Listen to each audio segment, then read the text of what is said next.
Good morning, everyone. Kevin here from Skywatcher. Welcome to another episode of the What's Up Webcast. We do this every Friday, 10 a.m. Pacific, right here at the Skywatcher USA YouTube channel. It is Friday, February 17th, 2023.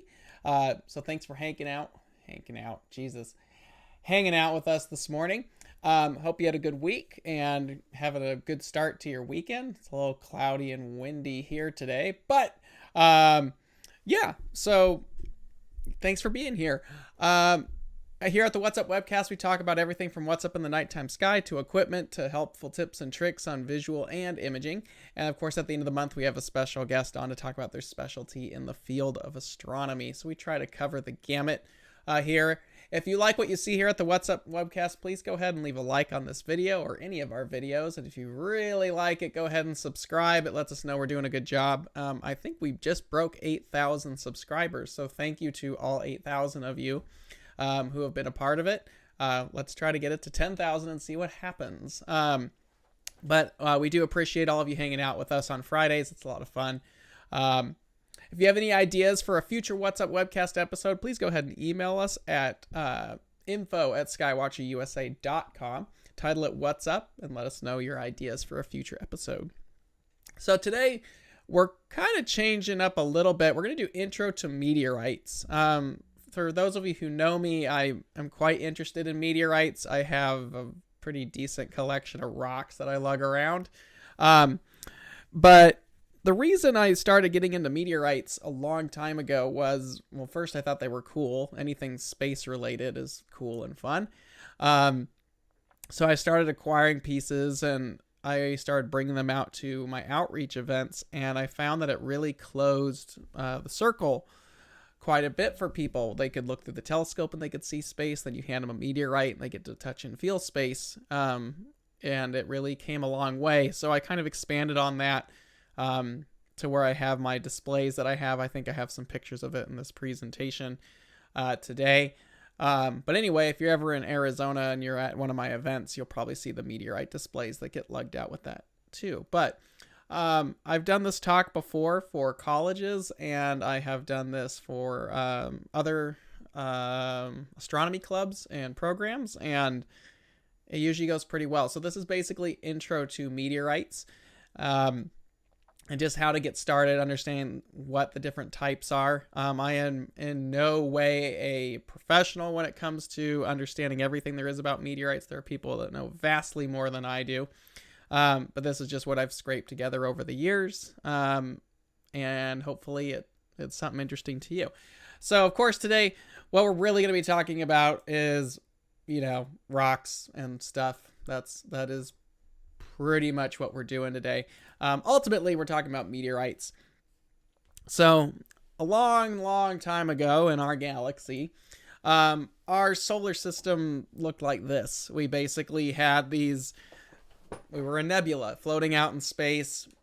Eventually that nebula started to condense down and make little globules of material, these protostars, if you will. That's what this is, deep down in a nebula from the Hubble Space Telescope.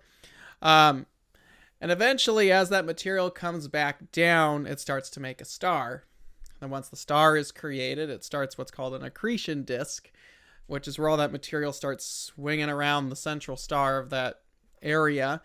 And the dust starts to condense down, making little glassy spherical pieces of material that start condensing, making bigger and bigger and bigger pieces.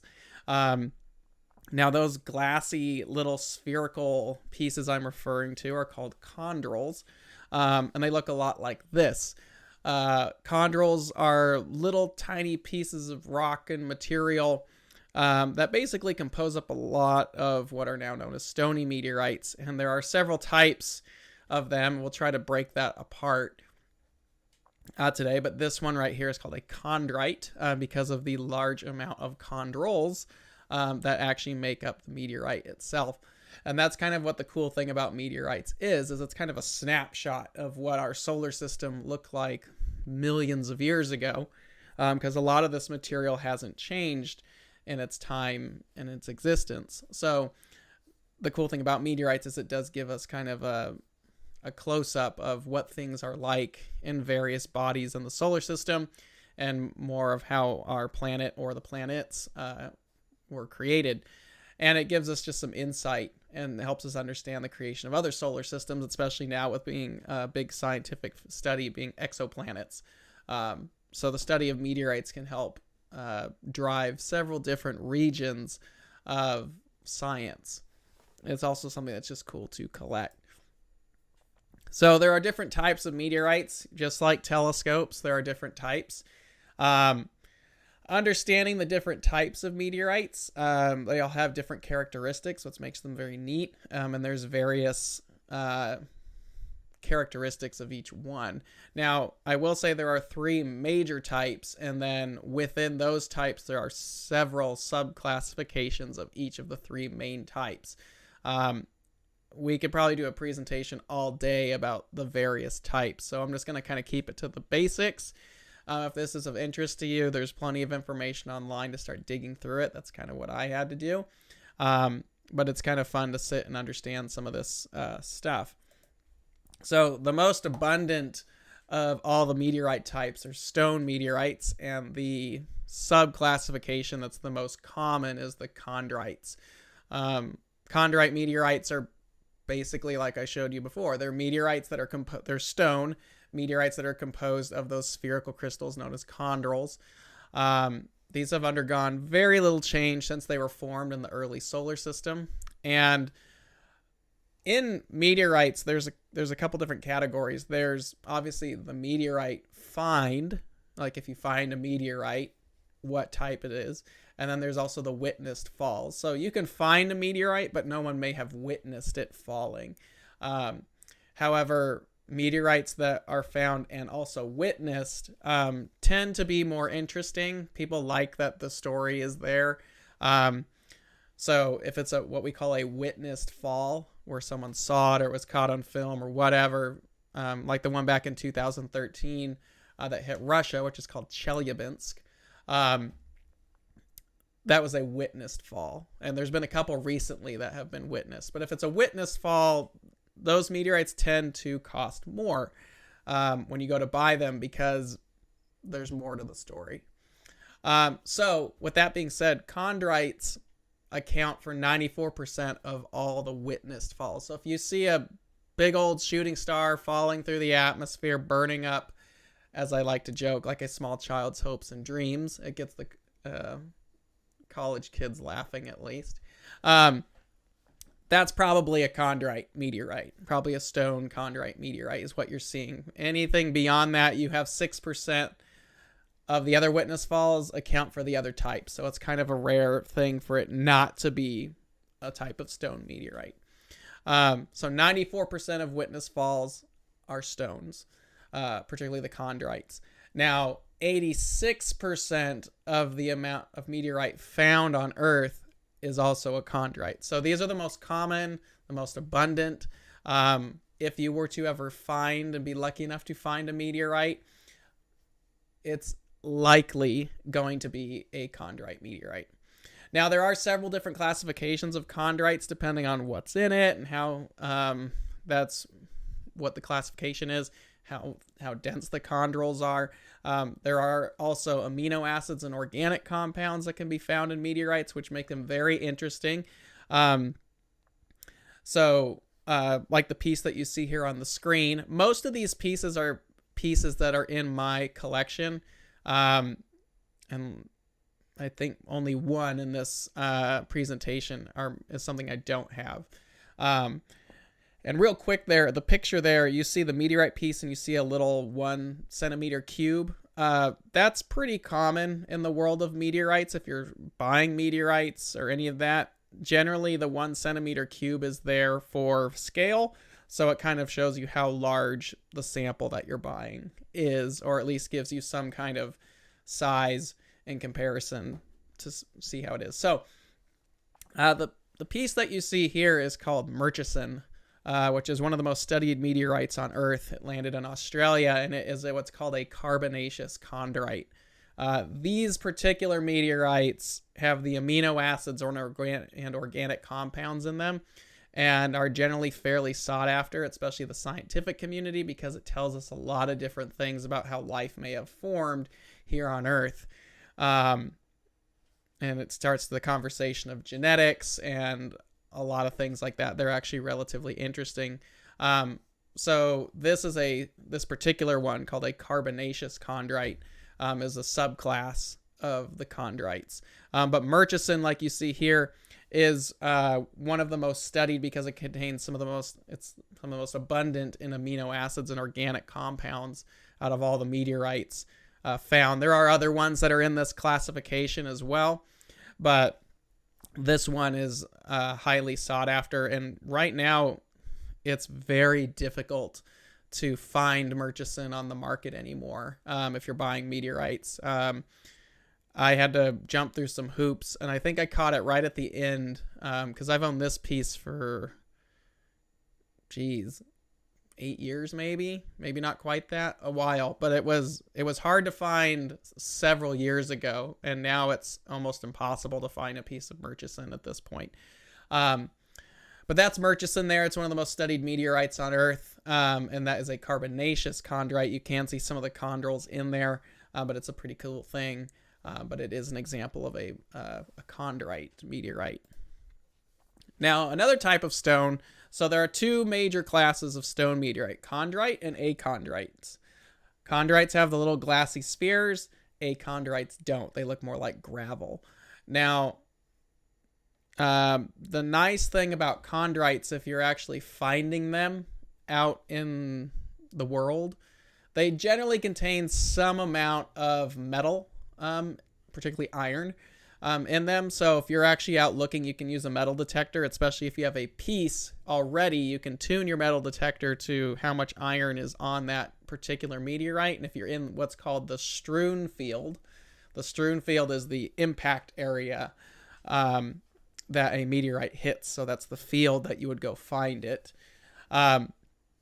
You can generally use a metal detector to kind of scan the ground looking for pieces.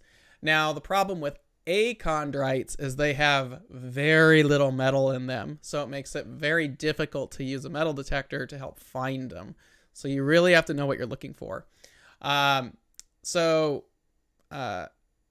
Achondrites have undergone crazy amount of change. These generally occur or originate from a larger celestial body, like a very large planetoid or a moon or something like that. They've gone major impacts. They've gone through melting. The material that makes them up has been through some stuff. So it's not like the chondrites. The chondrites have kind of just sat there and hung out in space, just hanging out.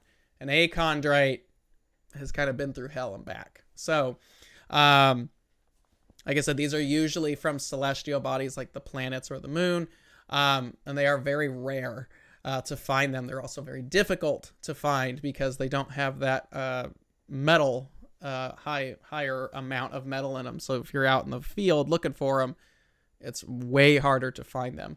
Now, this particular piece here, another piece that's in one of my displays that I bring to schools, this is called Los Angeles.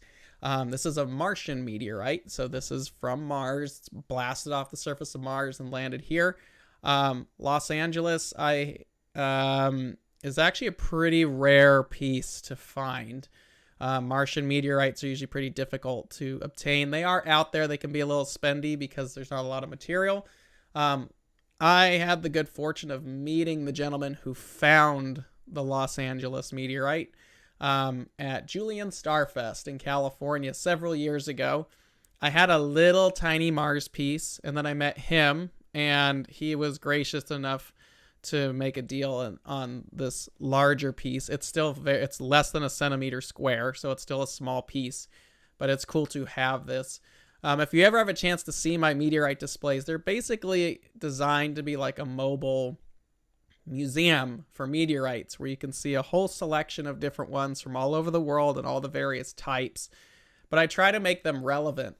So if you're doing astronomy outreach and you want to start bringing meteorites out, first off, you want to keep track that your pieces are not going to run off. That's the reason I have my cases, because I don't want them running off anywhere.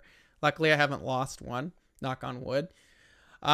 But I try to make sure that the meteorites that are shown, and if you want to do this too, this is what I have found to be best, is they in some way are relevant or exciting to the general public. Like the Murchison meteorite we just saw.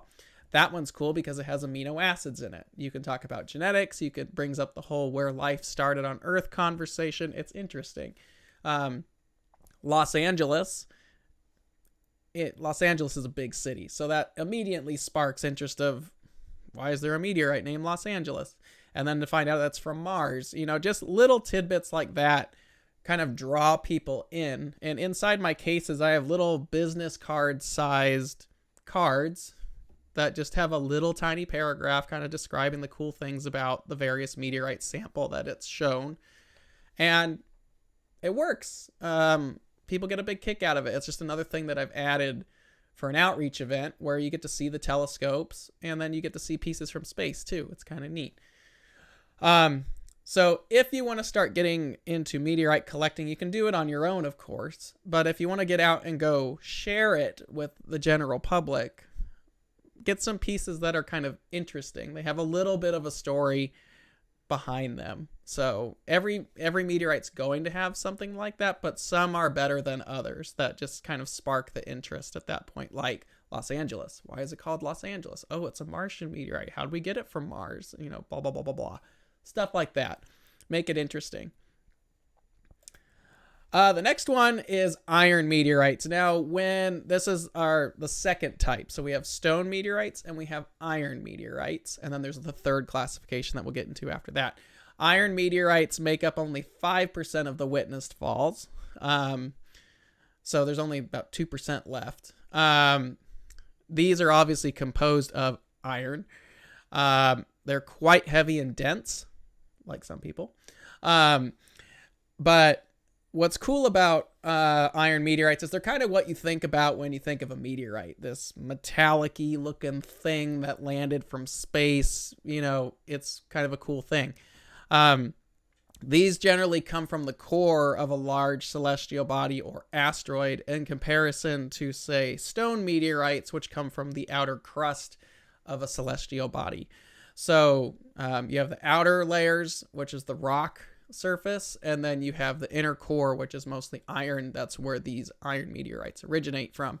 They're very dense, they're very heavy for their size, and generally they contain a very unique pattern.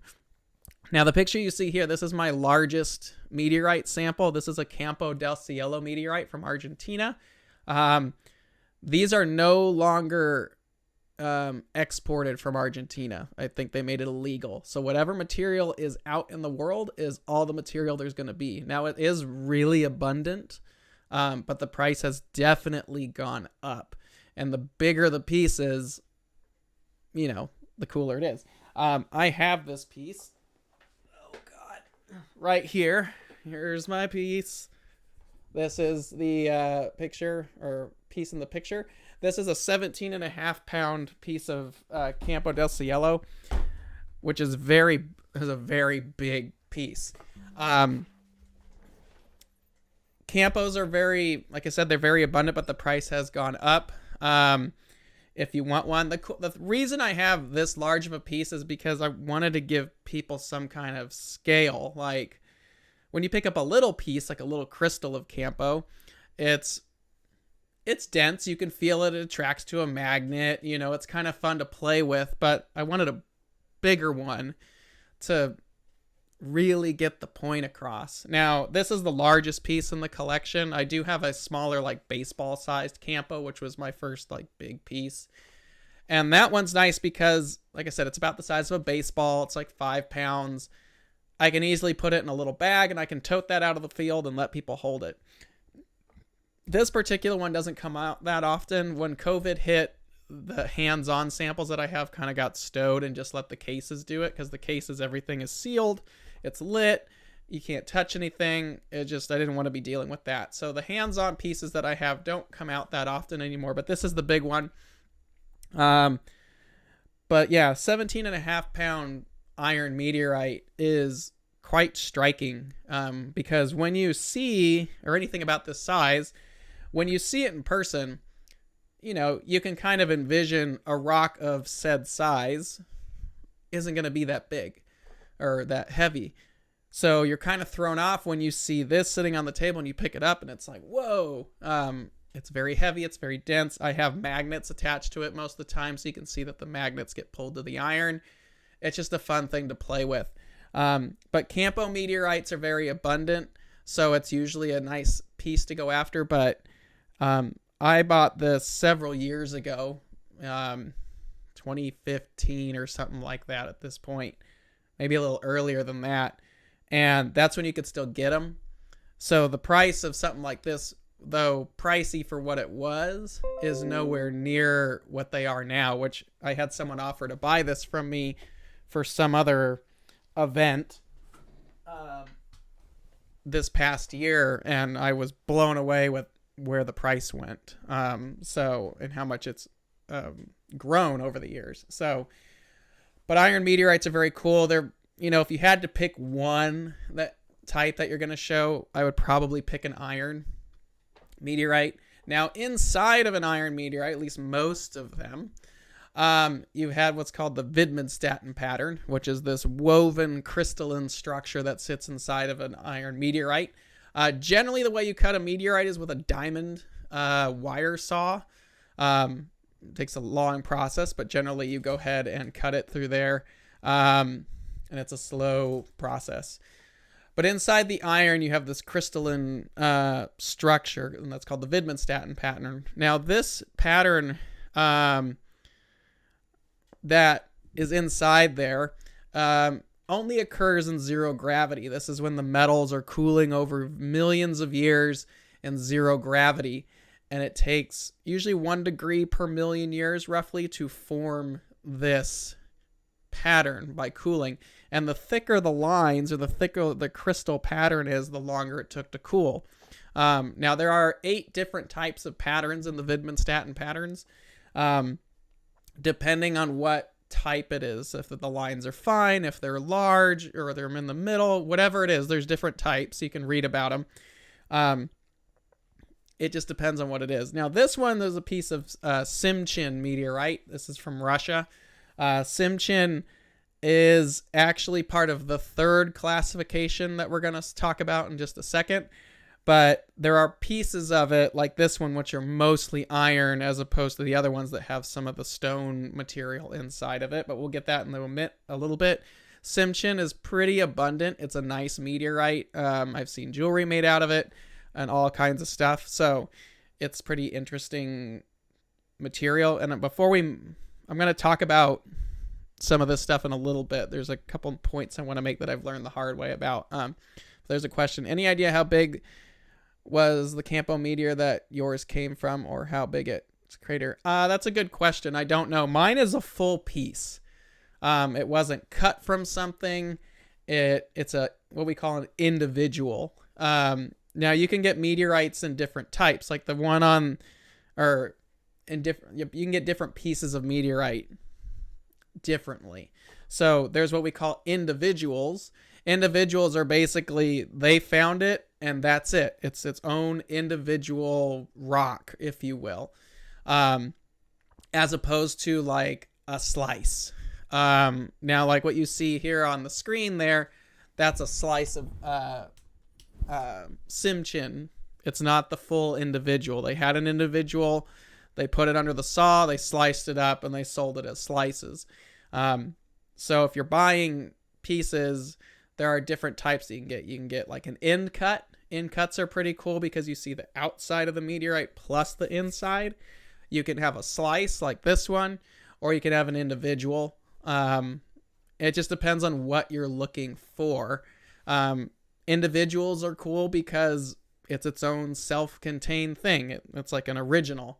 But the unfortunate part is you can't see the inside of it. So it depends on what you want. So for me, I have the large Campo that usually sits outside the case. And then inside one of my cases is a big old slice of Campo. So you can see an individual. And then inside the display cases that I lug around is a slice. So you can see the inside of the Widmanstätten pattern and all that inside the Campo. So it depends on what you want to do. I like having both, but that's because I'm just talking from an education standpoint and showing people the differences. The last major type, so we have stone, we have iron, and of course, just like everything else in space and astronomy, we get really creative on what we name things. The mix of the two is called a stony iron. Who would have guessed? Stony irons are the rarest of the three types. They're composed of 50% iron, 50% silicate, and there are two main types. There's palisite and what's called a mesosiderite. Now, palisites, I think, are the prettiest of all the meteorites, and most people would agree with that. So a palisite is a piece of material that comes from the core mantle boundary of an asteroid or celestial body that sits between the silicate crust and the iron core. And in between there, you have those two materials mixing up in there, giving you this kind of material. Now, most palisites contain these crystals, and the crystals are olivine, which is known as peridot. In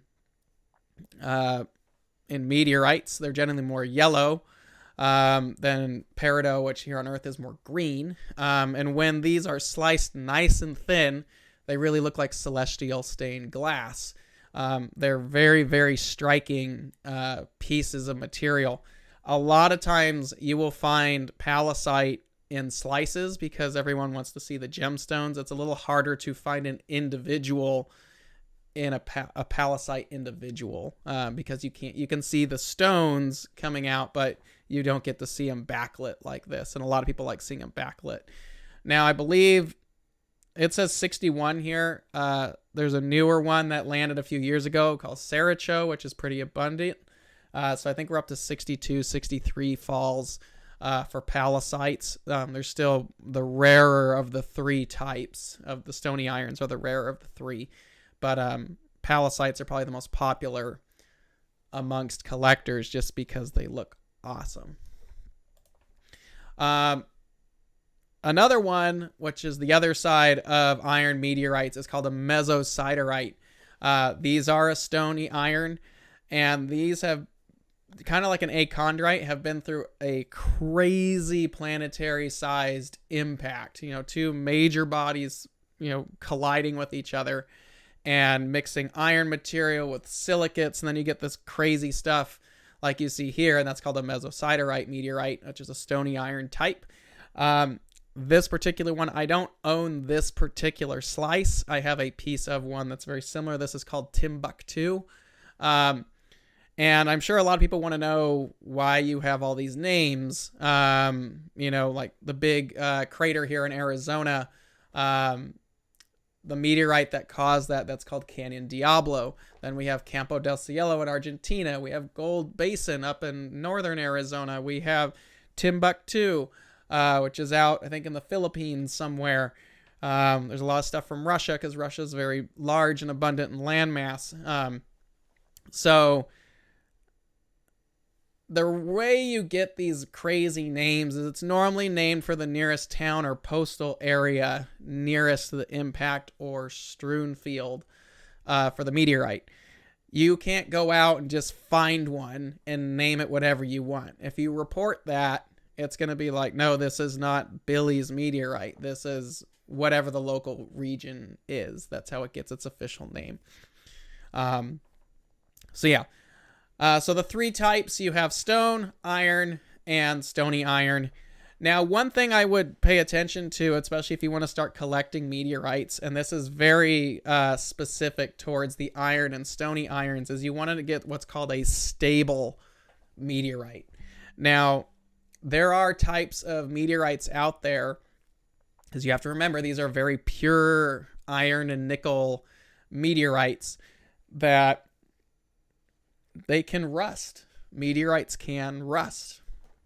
And some are better and more stable than others, especially if you're going to be handing these out, letting people handle them, especially without gloves.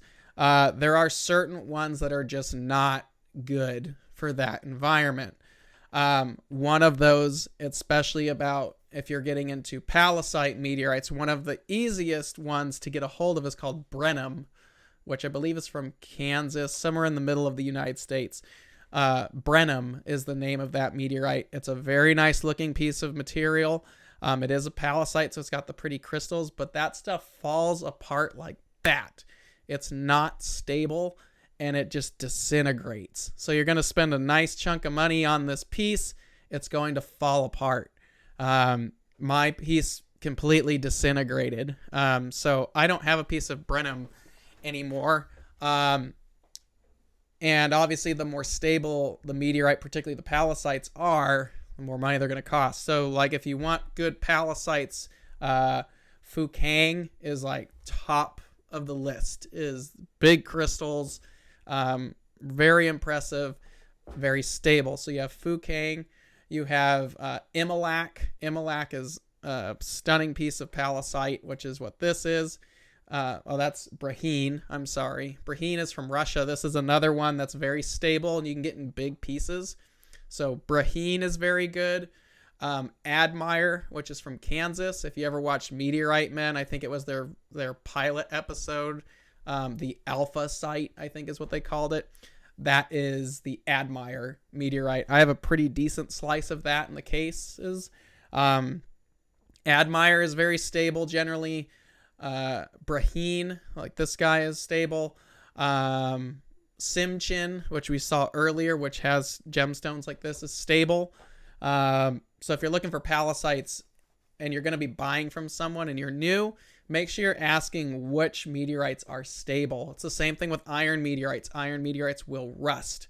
So you just want to pay attention to that. Campo is very stable. Munulusta is another one that's very stable. Gibeon from Australia, Gibeon's from Australia. Hennenberry, which is from Australia, is pretty good. Most irons are pretty stable, but you just want to pay attention. Okay, so how do they get here? I'm sure some of you noticed or know this already. So there's various stages of how they get here. Number one, it's 3 stages. So when it's floating out in space with the possibility of running into a larger body like Earth, you have a meteoroid. When it finally enters the atmosphere and it's flying in and burning up, or at least heating up in the atmosphere, that's a meteor. And only if it hits the ground, is it a meteorite. If it just burns up, it stops at meteor, and that's the last stage. But if it actually gets to the ground, it's a meteorite. If it's a piece of trash that you just found out in the desert with your metal detector, it's a meteor wrong. It's a stupid joke, but it's still the same thing. So those are the 3 stages. Meteoroid floating out in space, meteor flying through the air, meteorite on the ground. Some characteristics, particularly most meteorites contain some amount of iron and nickel, so they're attracted to magnets. So, and the better the magnet and the stronger the magnet, the more pull it's got, so you can actually check it. So most meteorite hunters, when they're actually looking for meteorites in the desert or wherever they're at, are going to be using what's called a rare earth or neodymium magnet. You can get these pretty strong. You want to be careful with them too, because if you get 2 big ones that are close together, they will snap and they can make you bleed and all that stuff. So you want to be careful with these really strong magnets. But testing it out in the field, if it's attracted to a magnet, is an indication it could be a meteorite. Now there is a bunch of crap out in the world like slag and all this other, hematite and stuff like that, where a magnet can be attracted to it. Just because it's attracted to a magnet doesn't make it a meteorite. Even stone meteorites with a powerful enough magnet can be attracted to the magnet because they do have little flakes of iron and nickel in them. Most meteorites will be able to hook to a magnet to some extent. So that's one characteristic of a meteorite. Not all the time, but sometimes. Another one, this is mainly found more on the stone meteorites, is what's called fusion crust. Fusion crust is kind of this blackish outer layer that's formed as the material flies through the atmosphere, heats up, and kind of vaporizes the outside. That is basically why they look like that, kind of like a charcoal look. then the surface cools and it gives you this black crust. It's a trademark of kind of a stone meteorite, especially a freshly fallen meteorite that just got to the ground. So that right there is what's called fusion crust. Now, fusion crust is very fragile and it erodes over time. So the longer they're on the ground, you got wind, you've got erosion happening, it can actually make that fall off. This one right here is the largest stone piece I have in the collection. This is from Northwest Africa. It's unidentified. There's so much material that comes out of Northwest Africa, like Morocco, that they don't ID all of them. They just can't. That's a really good way if you want to get a large stone piece on a little bit more of a budget, is you can go to like a meteorite dealer and be like, I want a large stone and I don't care if it's identified or not.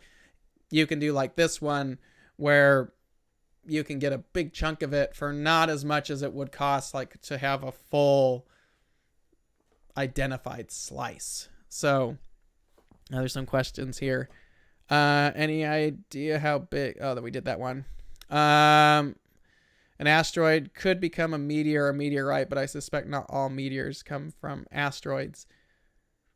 Most meteors are gonna probably from the asteroid belt-ish.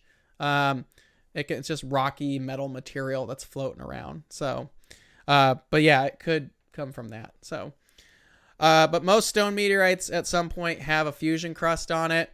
Some of them, like Gold Basin, which is here in Arizona up north, that's been on the ground a very long time. So the pieces that I have that are Gold Basin, a lot of them have gone through erosion over the years, and the fusion crust has fallen off. Some of my bigger pieces have a fusion crust, but it's worn away in comparison to something like this or a freshly fallen. Thinking about the sample coming back from, Bennu, whether or not it'll be moon rock or like meteorite. I'm going to go, so the material coming back from Bennu, from OSIRIS-REx, I think is the mission. I think it'll be moon rock-esque. But we'll find out. It's on its way. So that's the exciting thing. Another thing you can do with meteorites, which is kind of cool, is microscopic studies. So I have one slide that I bring out. So deep within most stone meteorites, they're very olivine rich with different types of silicates. Each type of silicate can refract light in different colors. And you can kind of understand the compounds and what build up the material. So what you do is you get a very, very thin slide. That's what it's called, a thin section of meteorite. These are actually pieces of meteorite that are ground thinner than a human hair and put on a microscope slide. And you can put that into a polarized microscope. That's the trick on getting this to work, is you have to have a polarizing microscope. You can generally do it with most microscopes. You put polarizing film underneath the carrier, and then I actually put mine, sandwich it between a UV, IR, photographic, just cheap filter, and then thread a really pretty decent polarizer filter from photography and thread that on, encasing the sample. And then you can come up and you can actually rotate the top polarizer, and you can watch all the colors change in the meteorite. It's pretty cool. Not all meteorites can do it, and you'll have to be able to find a place that does the thin sections, which I do know a place that does it. But that's kind of a cool thing. Meteorites at home, there's a guy in Europe. Oh, John Larson. He's down there. Stardust Project. He kind of came up with finding micrometeorites, which is really kind of cool. You know, plastic bag, good magnet, and a microscope. And a lot of times you can actually go up on your roof and kind of sweep all the dirt off, or go through like the rain gutters, sweep all that material out. He tends to go to like places with a flat roof and sweeps the roof up. And then he actually sieves through all of that, looking for these tiny little spherical material. And these are itty bitty tiny iron meteorite pieces that fall down through the atmosphere, probably from vaporized material, every day, all the time. There's probably some of this material on every rooftop in the world. But you should be able to find some of these little metallic spheres.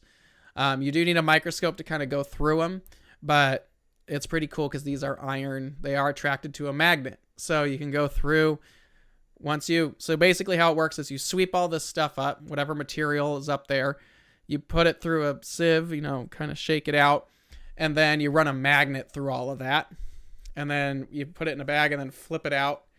And then you can take whatever material's there and kind of dump it out. Using a microscope, you can actually start digging through, finding the little sphericals, pieces in there. And that's kind of a micrometeorite thing. It's kind of a cool thing to do. I haven't done it yet. It's been something I've been wanting to do, but it'd be a good school project. I see someone does that with their students. Awesome. That's the way to do it. Meteorites and outreach. So this is how I got started all those years ago. It was just a little table with a handful of pieces. I brought some magnets, some basic stuff. That's how it started. Just kind of real simple, half a dozen or so meteorites. And people started getting a big kick out of that. They thought it was cool. They come up and see all this stuff. Now it's kind of grown into what it is. So here's my hands-on meteorites. They're several larger pieces. Again, trying to get pieces that are kind of relevant or interesting to people, whatever the story is. Maybe it's local. I have a lot of meteorites that are local here to Arizona. So that kind of starts up the conversation. That's like, oh, I know where that's at. That's near there, or whatever. It makes it relatable. And I find that that's the best way to get started if you're doing a meteorite collection for the public, is have something about it that's cool, that doesn't take much of a conversation to talk about. This one, there's a lot of it. It landed in Argentina. It's heavy. Keep it basic. Whatever the case may be, make it something that's easy to explain, that starts the interest quick. So again, this is where I started, just a handful of little pieces. I've got my hands-on stuff, which I really only bring out to colleges at this point. They don't come out that often. That's where my big pieces are. And then I have these. These are my meteorite displays. Some of you may have seen these. Some of you have not. So over the years, I collected more and more samples because I thought they were cool, but ended up that they were just sitting in a box. I don't like having stuff that just sits. I love sharing stuff with people. So I came up with this idea to how could we make a mobile display case for the meteorites where they're safe, where we could show very rare pieces of meteorite, where they're not going to run off, but people can still see them. But they have to be mobile, and you have to be able to see them during the day and night. So I started off with one. It's just a modified SKB, kind of like a Pelican case, guitar rifle-esque case. No foam in it. And then I had a buddy of mine who's way more savvy in setting stuff up, build them. I came up with the idea. He executed it. And then I wrote the foam display inside there that tells you about all the types. And basically I can just show up, open the case, power it on with all the LEDs, and leave them there. The meteorites are underneath plexiglass. Their meteorite samples are hidden underneath the plexiglass, so you can't get to them without a special screwdriver. And then all of them are mounted to a steel plate, and they are mounted with rare earth magnets. So they're all mobile. I can move them around. I can update them. I can change them out anytime I want. But they're all mounted to a steel plate via magnets. And that's just enough magnetic pull to keep all the pieces where they need to go. I can't roll them or bounce them around too much because they'll move, but it's just enough to keep the pieces safe and where they need to be. But this is the original case. That was built, probably almost 10 years ago at this point. And this one was so popular that I wanted to do a second one. So we built a second one. So now there's over almost 50 different meteorite samples that come out in these displays, and they're mobile. They light up, and people can just walk up during a star party. Besides the telescopes, they can just walk up and learn about meteorites because the lids tell you what's going on. Same information I'm telling you, the different types, and inside the case it has all the descriptions of each one. So you don't have to sit there and talk at all. You can walk right up and you can learn the basics of meteorites and the different types right there. And I find this works really well at a star party because it gives people, it's like having another telescope there. but you don't have to man it at all. Or if it's cloudy and rainy and it didn't work out, you have a plan B to show people something cool, even though you can't use the telescopes. So that's something that's kind of neat as well. Here's the whole display. This is out at First Fridays, which is a big art walk in Phoenix. I used to do a few pre-COVID. We would bring these out. People get to see the meteorites and stuff like that. They thought it was pretty cool. And for the astronomers, yes, we did think about star parties. They do light up in red as well. The LEDs go white or red. They are bright red. Sorry for anybody that's too bright, but the public loves it. And that when I go out, it's generally about the public and education. So it's more about the people, less about the astronomers. So there's the whole display lit up in red. Anybody could do this too. You can easily execute it if you know what you're doing. I do have a microscope as well, which is kind of fun. I hook it up to monitors. Here's another display. But yeah, microscopes can be a good way of adding stuff as well and just exploring. So it really does bring things kind of full circle for a lot of people, especially if you're an educator or doing outreach. The fact that you can go through, look at a telescope, look at the moon, anything like that, and then come over and hold a piece of material that was in space. It brings it full circle. A lot of people get a kick out of that, and it's pretty cool just to see or have that. So a lot of people then ask, how and where do I get it? These are the big sources that I have gone through to get really good meteorite samples. KD Meteorites is phenomenal. Aerolite meteorites, great. Galactic Stone is good because if you want smaller little fragment pieces and you're on a pretty tight budget, that's how I got started, was going through Galactic Stone. Tucson Meteorites is really good. You can find pretty much something for every budget with these. Obviously, the bigger they are, they're going to cost more, but it's a fun thing to do and get started with all of that. So, but yeah, so kind of finished a little early, but that's our intro to meteorites right there. They're really neat things to have, and if you're into astronomy, I would even recommend, just if you've got something at home, just get a meteorite to have at the house for your desk or something. It's always a cool conversation piece. It doesn't need to be some big old thing, but yeah. Let's see. Love the display case. Thanks. Would you be able and willing to share the case design for science outreach? I can. I don't really have like a design for it. We've actually changed them a couple times. Let me see if I can find what case I used. So the first idea behind the cases here is they need to be able to house the meteorites safely. So I wanted a hard case. Yes, it can be 36. Let me see if I can find the case. It's been a while since I've bought these cases. There they are. That has foam in it. Here's the empty one. So you can do this with any kind of case, but here's the ones that I have. So this is the, wait, you need the screen. This is the case that I use. This is the 3614-6. So it's 36 inches long, 14 wide, 6 inches deep. These work really well because they're 3 feet long. So you have enough real estate to do what you want. In the case lid, when they're opened, it's big enough to where you can mount a decent foam core display and writes up everything you're going to want to know, because it's a lot of space that we need to, it's a lot of information that we need to get across in a very limited space. So that was the advantage of having a second case, is case 1 tells you the basics. Case 2 goes into the subclassifications a little bit more. So I have tried to do a smaller display case. We were actually going to do one showing how elements were created, like gold, silver, platinum, and actually have examples of real gold, silver, platinum, and talk about how stuff like that was created in supernovas. I was trying to do a case smaller, and that was a very complex topic to be able to execute in a little tiny lid write-up.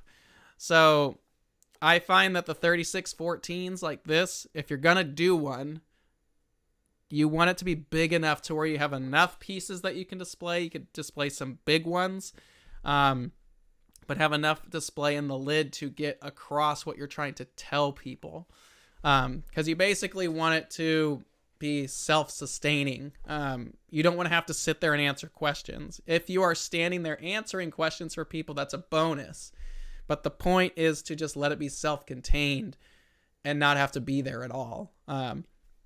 So I find that these cases work the best. They are water resistant.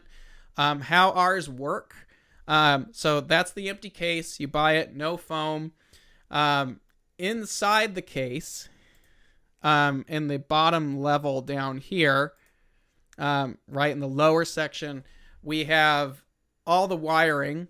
There's a 12 volt 2.1 adapter mounted into the side of the case with a switch, 3-way switch, off in the middle, red or white. We can toggle the switch any way we want. So all the wiring and stuff is done. And then the steel plate, which is wrapped in black fabric, goes in there, covering all the wiring in the bottom of the case. And we have LEDs in the bottom and in the lid. So the lid, there is some wires that come up and jump up to the lid. And there's a long LED bar in the updated versions that use a diffuser so it's not too bright, but it lights up the display lid so you can read everything. And then the case has its own set of lights as well.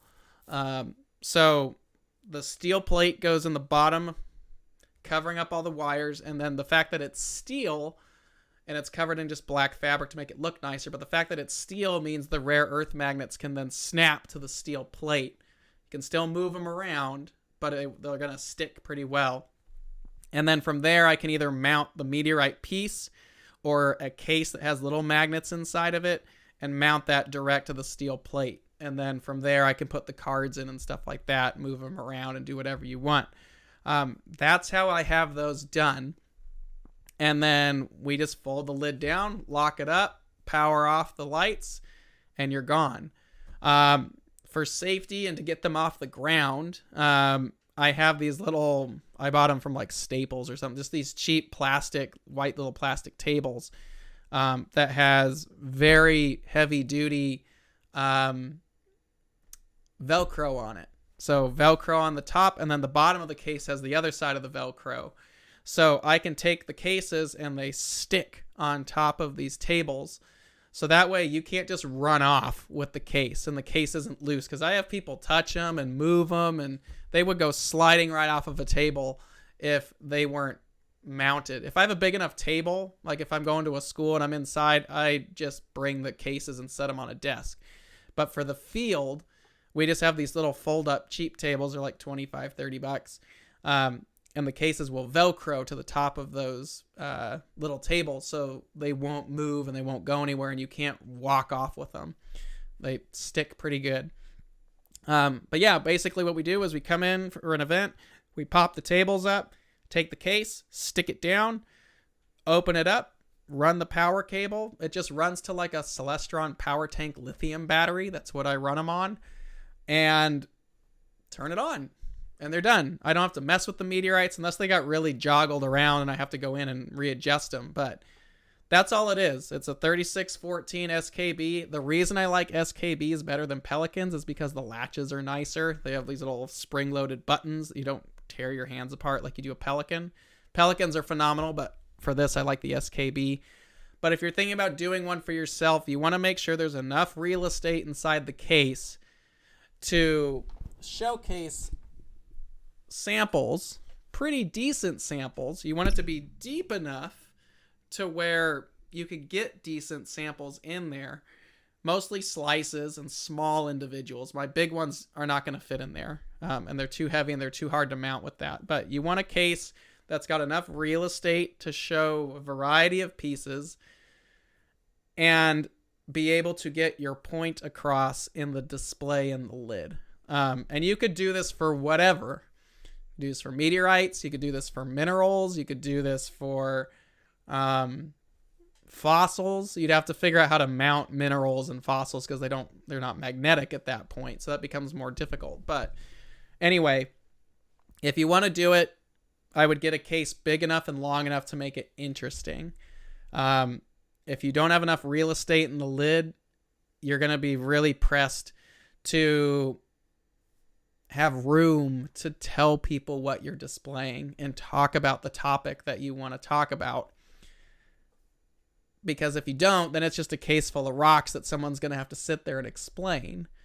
Where if you could set it up to where it's self-explanatory and you learn a little bit, that's great. And then if you are there and you know what you're talking about, it just exemplifies the case even more, because you can sit there and talk and answer the more specific questions. But if you're not there, the case can still hold their own as well. So anyway, that's how I display them. The nice thing about them is the case keeps it safe. You can show the really rare samples and people get a kick out of it, but they're not going to run off. No one's going to take them. And if they do take them, they got to take the whole freaking case with them. So the cases keep that protected. And that way your meteorite collection is actually out showing people what's cool.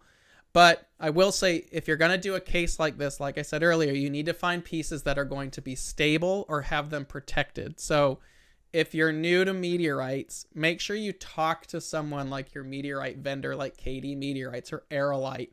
I want to use these for education. What are the most stable meteorites that I should look at? The last thing you want is to get something nice like these cases, build them, and have pieces that are just going to disintegrate, because that's not cool. So anyway, that's how I've done meteorites. That's kind of my intro to meteorites. If you're ever in Arizona coming out to an event, please come by to an event and take a look at them, get an idea. I know there's some astronomy clubs locally that have looked into doing a similar thing. You can take the concept and do it whatever way you want. I just needed something that was field ready, and SKB cases protect all of that. You can stack them, they interlock with each other, and it just keeps everything safe. But then that way, ultimately, the meteorites aren't just sitting at home and you're just staring at them. I like to put stuff to work. I like sharing stuff. So I like doing this better than just being like, here's my collection that no one ever gets to see. I'd rather go out and share it.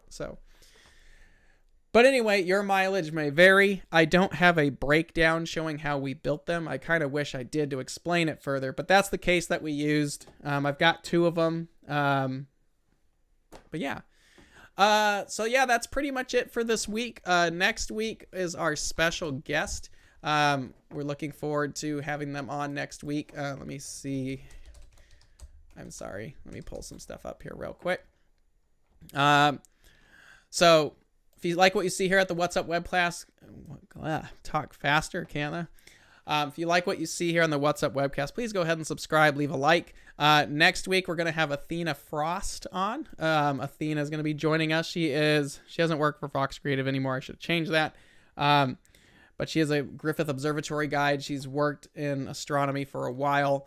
And it'll be cool to talk outreach and public education and stuff like that with Athena. She'll be on next week. So that will be awesome. So that's pretty much our episode for this week. Please go ahead and do the totem. If you're an imager out there, you still have time to do the Skywatcher Target of the Month and get your totem patch. Remember that it is, what is it? Here we go. If you go to skywatchusa.com, up under media is Target of the Month. You can learn about all of them. This month is Abel 12, tiny little planetary up in the Hunter. Good luck. I need to see what people are doing out there with that, but I'm excited to see what everyone is actually up to. And then, of course, if you need some Skywatcher swag, we do have the Skywatcher Threadless store. We're always working on new shirts, so you can go over there and check that out. There's all the cool stuff there. I'll find stuff that's got your setup on it. And then, yeah, that's pretty much that. And then we are getting very, very close. I think we're like 60 days away. But NEAF, the Northeast Astronomy Forum, that is coming up in April 15th and 16th is NEAF. We are going to be there. We'll be excited to see everybody again. And of course, in May, we're going to be at the Texas Star Party. We're excited to see everybody there as well. So if you want to come by, say hi. Our whole crew is going to be at NEAF and NEAC, so we'll be happy to see everyone again. Stop by, say hi. And then if yeah, if you got any other ideas, let us know. Other than that, please have a great weekend. Be safe. I think it's new moon weekend as well. So if you've got clear skies, get out there and do some observing, take some cool stuff. Shoot the totem target. We'll be happy to see it. And next week, we'll be here with Athena Frost hanging out. So clear skies, everyone. Have a great weekend. Be safe, and we'll talk to you next Friday. See ya. Bye.